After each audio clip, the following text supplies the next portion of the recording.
Friends, welcome to my TET classes. Friends, आज हम देखेंगे हिंदी, और हिंदी में जो हम देखने वाले हैं वो है पर्यायवाची शब्द।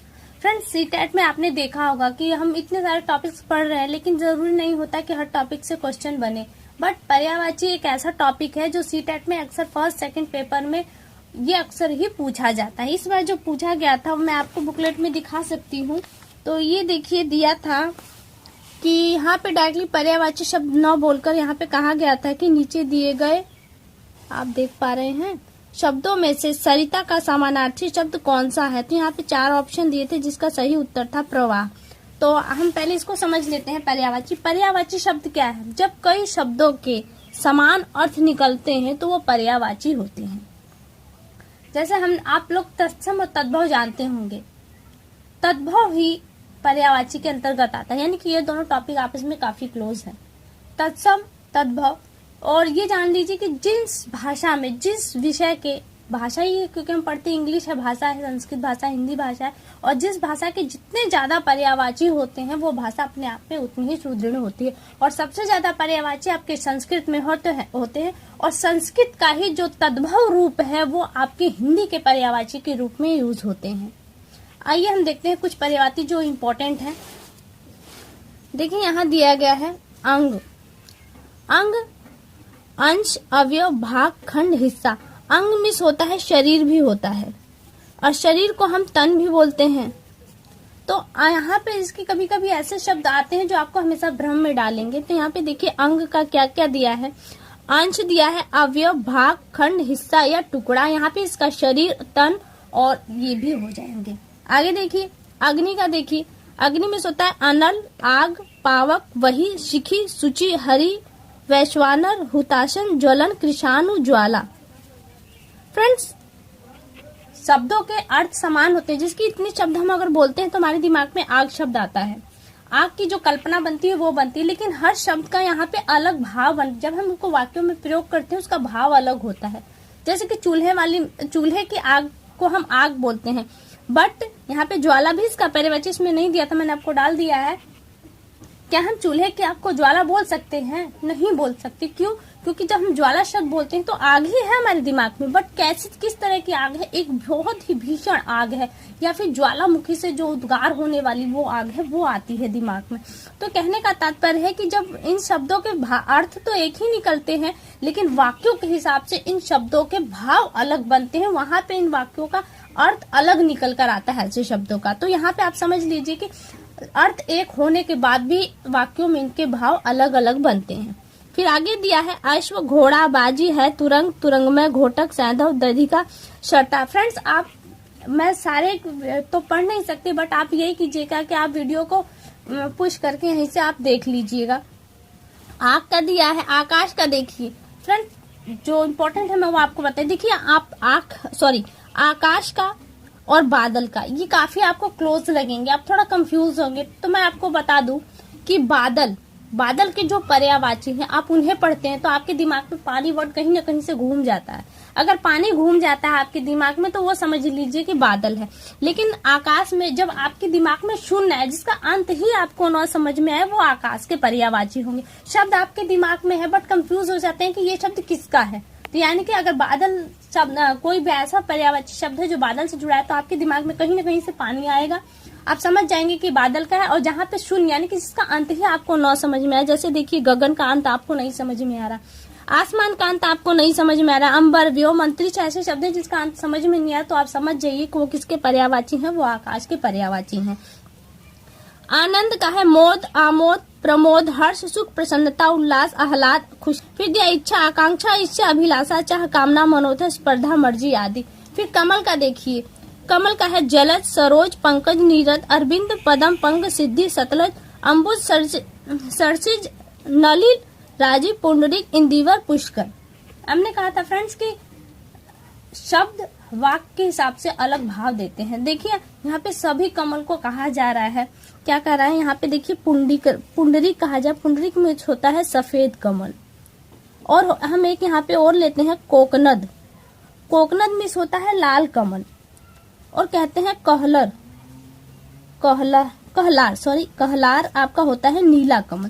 तो फ्रेंड्स देखिए, कमल अलग अलग है भाव कमल का ही दे रहे हैं, लेकिन अर्थ हम सफेद कमल को देखकर हम सफेद कमल देखते हैं और कहें कि ये कोकनद है, तो क्या आपका सेंटेंस सही होगा? वो गलत हो जाए, क्योंकि सफेद कमल को हम पुंडरीक कहेंगे, न कि कोकनद।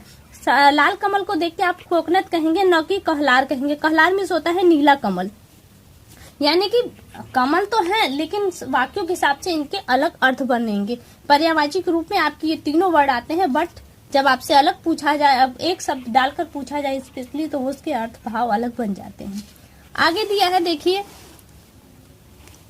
पर्यायवाची किसका? गणेश का। गणेश का देखिए, किसी भी नाम, किसी देवता पुरुष व्यक्ति का नाम आए तो वहां पे उसकी विशेषता की, जो उस व्यक्ति की विशेषता होती है, उस विशेषता के साथ उसे जोड़ दिया जाता है और उसका वो पर्यायवाची बन जाता है। जैसे लंबोदर, जिसका उदर लंबा हो। गणेश जी का उदर लंबा है, इसलिए उन्हें हम लंबोदर कहते हैं। विनायक, जो दुखों को काट दे, उन्हें विनायक कहते हैं।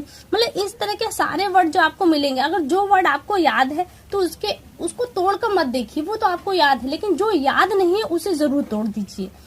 फिर है गणपति, एकदंत, गजवंत, गजवदन, गजानन, गणनायक, भवानी नंदन, पार्वती नंदन, मोदक दाता। सारे ऐसे पर्यायवाची जो आपके कहीं न कहीं पढ़ने के बाद आपके दिमाग में लगेंगे कि नहीं, ये उन्हीं के पर्यायवाची है। विघ्नेश, गौरी नंदन, गिरिजा नंदन, गणाधीप, हैरम। तो ये आपके गणेश के। फिर गंगा, चांद का पर्यायवाची, जल का पर्यायवाची बहुत इजी है फ्रेंड्स। और आपका आता है नदी। फ्रेंड्स मैं एक बात और बता दूं कि जैसे कि आप ट्रिक यूज करते हैं, ट्रिक कहाँ पर है? केवल पानी का आप याद कर लेंगे तो पानी से आप कमल का याद कर लेंगे और बादल का याद कर लेंगे, बाकी कहीं कोई ट्रिक नहीं है। लेकिन मैं बता दूं आपको, जहाँ पे आप जो ट्रिक आप जानते हैं तो बोर्ड उससे ज्यादा ट्रिक्स जानता है। बोर्ड आपकी ट्रिक को जानना नहीं चाहता, बल्कि ट्रिक के बजाय वो आपके मेन ज्ञान को जानना चाहता है। तो वो ट्रिक से बनने वाले जितने भी शब्द होते हैं, जितने भी प्रश्न होता है, वो उन्हें इग्नोर कर देता है, वरन ऐसे प्रश्न को लेता है जिसके लिए आपके पास ट्रिक नहीं है। अगर आपके पास ट्रिक है तो क्या बोर्ड के पास ट्रिक नहीं है? वो ट्रिक्स को इग्नोर करते हुए ऐसे शब्दों को लेना चाहता है ताकि जिससे आपका मूल ज्ञान बाहर आए। ऐसे में होता क्या है कि आप वहां पे मात खा जाते हैं। तो आप कभी ट्रिक मत देखिएगा, आप मूल शब्दों को पढ़िएगा। और मैं बता दूं, ऐसे शब्दों को पढ़ने के लिए आप ज्यादा से ज्यादा कविताओं को पढ़ें, क्योंकि कविताओं में सबसे ज्यादा पर्यायवाची शब्द मिलते हैं, जो आपको, अगर कविताओं के भावों को, अर्थ को बिठा लेते हैं तो आपको पर्यायवाची निश्चित तौर पर याद होंगे। फिर इसे नदी का दिखा, सरिता, वाहिनी, शैलजा, अबगा, तटनी, निम्नगा, निर्झरणी, तरंगिणी, जयमाला, नद, शैवालिनी, प्रवाहिनी। शैवाल उसमें पाए जाते हैं, इसलिए कहा जाता है शैवालिनी। प्रवाहिनी यानी कि जो प्रवाहित होती है, प्रवाहिनी। जबकि सीटेट के एग्जाम में जो था शब्द था वो केवल प्रवाह था, इसलिए प्रवाह उसका पर्यायवाची नहीं था। फिर पति का है, पत्नी का पर्यायवाची। देखिए स्त्री, पत्नी, इसमें काफी कंफ्यूजन होता है यहाँ पर भी। तो मैं आपको बता दूं, स्त्री शब्द यहाँ पे दिया हुआ है, ये एक स्त्री जाति का बोधक होता है। और यहाँ पे जो औरत शब्द है ये भी एक स्त्री जाति का बोधक है। लेकिन ये दोनों शब्द आपको पत्नी में भी मिलेंगे और स्त्री में भी मिलेंगे। स्त्री के क्या है? पत्नी में से होता है एक पुरुष की अर्धांगिनी के रूप में देखा जाता है, जबकि स्त्री में समस्त स्त्री जाति होती है, वरन जरूरी नहीं है कि वहां पे पत्नी भी हो। तो यहाँ पे क्या क्या है देखिए, पत्नी का भार्या, दारा, गृहिणी, बहू, कलत्र, प्राण प्रिया, अर्धांगिनी, गृह लक्ष्मी, जीवन संगिनी, सहचरी और बेगम। ये आपके पत्नी के हैं। इसी तरह से हम आपको वो भी दिखा देते हैं स्त्री के। देखिए यहाँ पे दिया है स्त्री। स्त्री का क्या है? अबला, नारी, रमणी, कामनी, सुंदरी, वामा, भामा। औरत देखिए यहाँ पे दिया है और नारी यहाँ पे भी है, और स्त्री का तो है ही, पूछा गया। वनिता, महिला और कांता। कांता शब्द यहाँ पे पत्नी का है। कांता मिस होता है पत्नी। आपसे पूछे कांता किसका पर्यायवाची है तो आप आंसर देंगे कि पत्नी का है। लेकिन ये दोनों हम बता रहे हैं ना कि आपस में खिचड़ी पका कर पूछ दिया जाता है आपको भ्रम में डालने के लिए। बाकी चीजें आप देखते पूछ करके वीडियो को पढ़ लीजिएगा। ये देखिए पुत्री का हम दिखाते हैं आपको। पुत्री का भी इम्पोर्टेंट है, क्योंकि पुत्री का जब पूछा जाता है तो लोग भ्रम में पड़ जाते हैं। पुत्री किसकी किसी देखा आप शादी की चिट्ठियों पे अक्सर आत्मजा लिखा होता है, तो वो किसके लिए होता है? वो पुत्री के लिए होता है। आत्मजा शब्द यानी कि पुत्री। तनया, सुता, नंदिनी, दुहिता, तनुजा, बेटी और लड़की किसके पर्यायवाची हैं? पुत्री के पर्यायवाची हैं। पृथ्वी के, पवन, बिजली के आप जानते हैं। बादल का इम्पोर्टेंट है, तो देखिए बादल का है मेघ, अब्र, जलद, अम्बुद, जीमुत, धराधर, नीरद, पयोद, बलाहक, मेघ, वारिद, वारिधर और वारी हाव। वाह, ये आपके बादल के पर्यायवाची हैं। राजा के पर्यायवाची देखिए कौन से हैं। नृप, भूपति, भूप, महीप, महीपति, महेश, नरेश, राव, सम्राट, अवनीश, नरेंद्र और महीपाल। इसी तरह से देखिए आपके विष्णु के समुद्र के सिंह के लिए, सिंह का इंपॉर्टेंट है, देख लीजिए।